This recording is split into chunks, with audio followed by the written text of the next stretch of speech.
Hello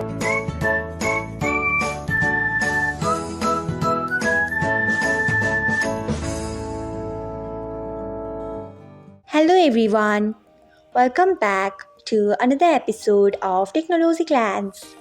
Today, in this video, I am going to guide you through how you cannot get notified when someone shares your content on YouTube. So, let's get started. Firstly, open YouTube app in a device. Then tap on profile icon if you haven't. Next, tap on settings. After that, tap on notifications. Then you can see the option of shared content. Turn off it by tapping on it.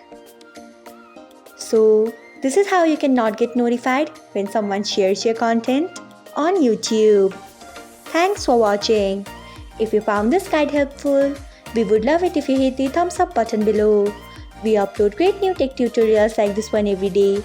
So do not forget to subscribe to our channel and hit the bell icon so that you'll never miss another update.